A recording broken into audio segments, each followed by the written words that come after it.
guys. How does it feel to be captain the British and Irish Lions after one of the most incredible days in professional sport ever, I would imagine? Yeah, look, what I chatted about the other day was about how happy and lucky I was to lead the group of guys out that were going out to play, and the way they carried themselves from only having a moment's notice that the game was going ahead was fantastic today. And like, I can't reiterate how happy I am they've been able to do it and how proud of them I am. What does it say about this group of players that you've actually come through today and in the manner that you did it as well? Yeah, look, we chatted briefly about it before the game. There's any list of excuses that we could have used. We could have put to each other. We could have backed out a tackle, maybe dropped the heads a wee bit, but the guys didn't. They dug in for each other, not to make sure that we kept what we want to do on track for this tour. It was obviously a very difficult day. There's a lot of guys confused, didn't get to carry out their usual match day routines. There's so many other reasons apart from the obvious ones that guys could have turned to, but they didn't. But like I said, I can't reiterate how proud I am of them. Can you explain what it was like sitting in your room this afternoon, waiting, not knowing what was going to happen until such a relatively late period? Yeah, look, we ended up getting tested twice today, sitting waiting for results. Guys not sure not only was the game going to go ahead, if they were going to be positive, if they were going to be close contacts. So many different variables. So you're sitting sort of on the edge of your bed waiting to go. We were being told to prepare as if the game was going ahead, and I think as easy as that is to say, it's maybe not as easy to do. So you're waiting to go. All the guys, the bus was due to leave at 6:10, and at 6 o'clock the guys still weren't 100% sure. Guys were sitting in their red polos and shorts, sitting at the edge of their beds, waiting to get the all clear so we'd leave the room to go and play. And to have that sort of lack of preparation on game day, where we'd usually have a walkthrough, we'd usually share a couple of meals together, we would usually have a very different day that we had today. But for the guys to pitch up the way they did, it's great. 2 matches played in Africa, 2 wins and 50 points scored in both of them. You must be delighted with how the tour has started, at least on the rugby field. Yeah, look, I think the guys have been excellent, preparing for the games and obviously carrying out their roles within the games. They've been two, although it mightn't seem it in the scoreboard, 2 very difficult games. Guys getting through, playing at altitude, trying to get their breath, trying to put their hand up for that test spot, but at the same time being as good a team player as possible. I think it's been great to see, and I said earlier on, and I fully mean it. I think we're challenging Gats and giving Gats more headaches, which is good for us and good for him. It's probably the sort of day that should end with a beer and a sing-song in the team room. Are you allowed to do that? We've had a sing-song, no beers as of yet, but we'll wait till we get back to the hotel and see what's put on for us. Thank you, Iain. Congratulations. Cheers.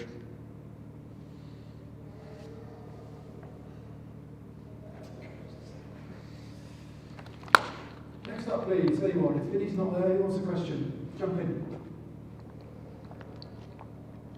Hey, Iain, how's it going? Congratulations. How are you getting on? Good, thanks. Well, it's a busy day, kind of following everything and following the states. But I just kind of thinking about the lads isolated, having to be kind of confined to their rooms. But kind of thinking it must be tough on Conor Murray. Made the tour captain, didn't play the last game, was expected to kind of be involved tonight, and now he's kind of isolating in his room. You got to kind of feel for someone like Conor and some of the other lads as well. Yeah, look, it's obviously mightily frustrating for them. That was the guys who managed to get released from their hotel rooms today are probably the lucky ones. The ones back at the hotel are I'm sure they're devastated. I'm sure they were excited about playing or even being involved in the next game, which again is thrown up in the air as to what happens there. I suppose it's the nature of the beast that we've been dealing with probably for the last 18 months or whatever. Games have been called off with club and country, and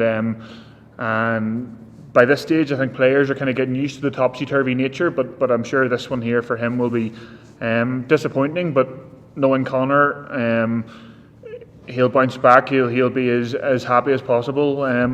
with the hand that he's been dealt, and he'll be preparing in whatever way the support staff are going to be able to prepare him for the next time he's going to be able to train or play.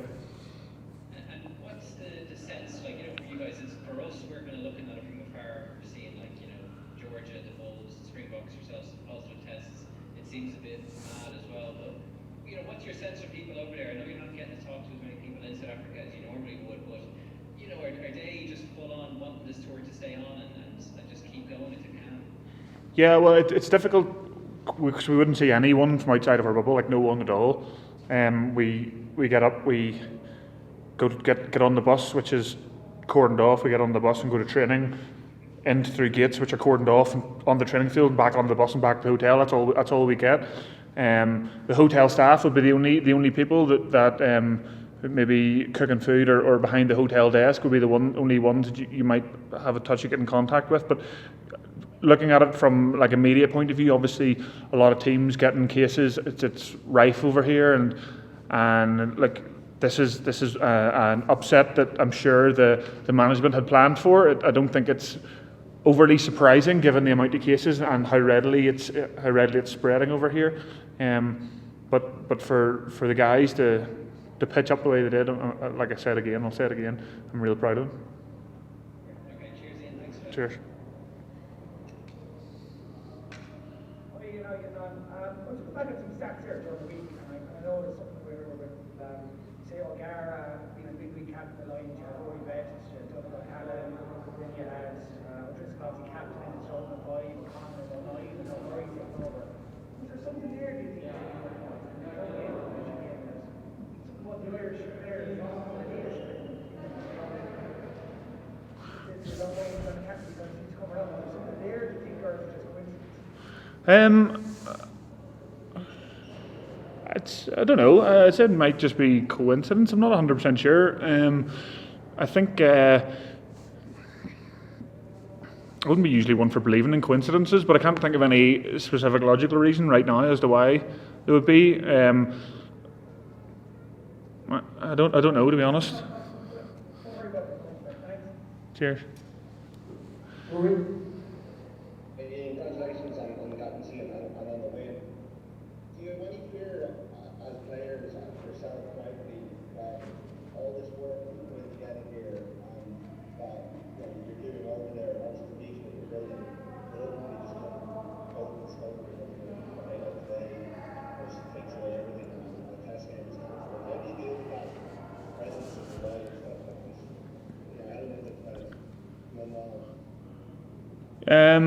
Well, I suppose like for a lot of the players here, they won't get test caps, so it's about enjoying the whole experience. It's like the guys are getting up for these games as much as they, I reckon, if you compare to the times, would be getting up for test caps. Like, and it's about enjoying the experience and taking every opportunity to do that. I think that if you didn't do that, and if you knew the test series, if there was going to be no test series, we would enjoy these games as much as we could possibly. So I suppose that would probably be a similar logic, definitely a logic I think I would take, to ensure, I suppose, that we have as good a time as possible on and off the field, and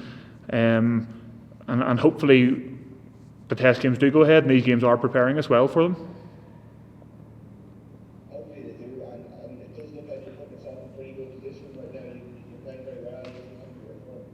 Yeah, like I said, everyone's trying to put their hand up for a position, and the more headaches that Gats gets, the better. And I think we've turned out to be an incredibly tight bunch of lads, and I think it's great. You can definitely see the team bonds thriving in the squad, and I think we're seeing that on the pitch, and hopefully we continue to see it for the rest of the tour.